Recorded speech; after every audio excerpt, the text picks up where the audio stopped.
Hello. Okay, so in this lecture, we're going to talk about global temperature patterns. So we're going to explore how temperature varies across our planet and the key factors that control these patterns. Understanding these patterns is crucial for comprehending both local weather and global climate systems. So let's start.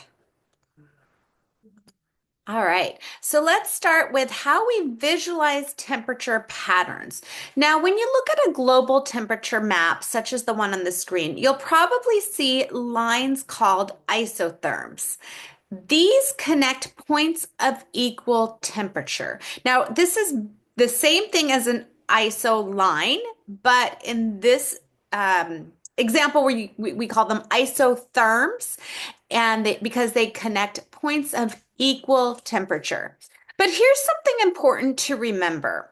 These maps usually show seasonal extremes, not average annual temperatures.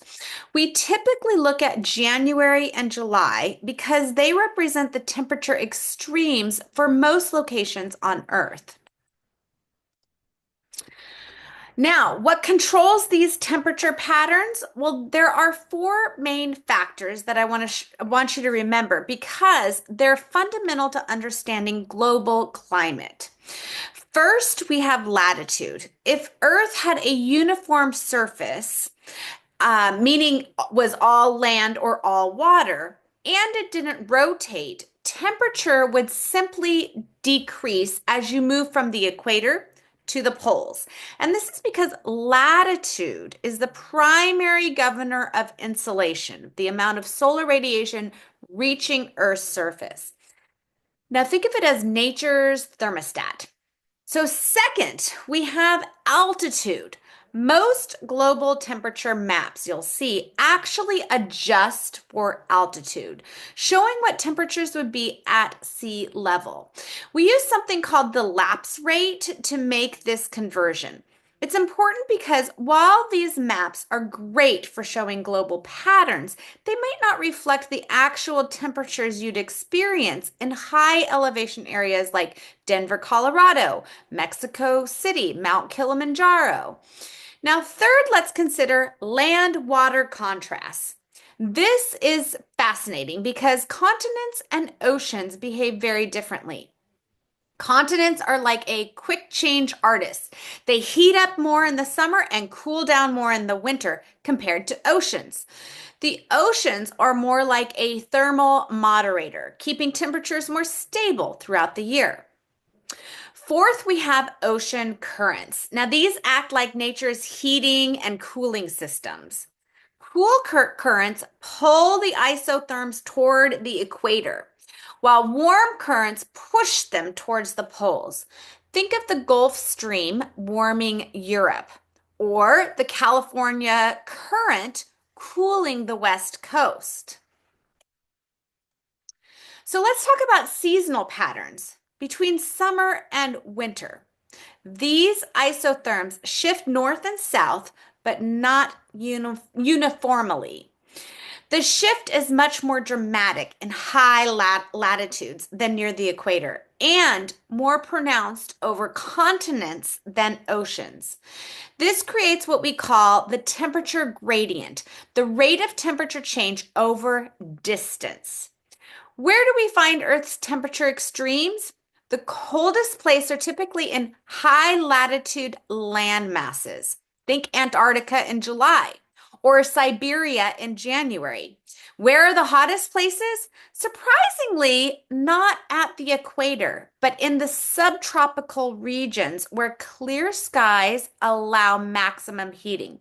This is approximately 30 degrees north and 30 degrees south, located where most of Earth's deserts are, 30 degrees north, 30 degrees south, in the subtropic regions. The equatorial region, however, maintains the highest average annual temperatures because the equatorial region does not experience significant winter cooling. Now, here's something interesting about the hemispheres. The northern hemisphere experiences greater temperature extremes than the southern hemisphere. Why? It's simply because the northern hemisphere has more land, about 39% land, compared to the southern hemisphere's 19% land. Land areas experience greater temperature variations than oceans. Finally, I want to touch on how we measure these temperatures.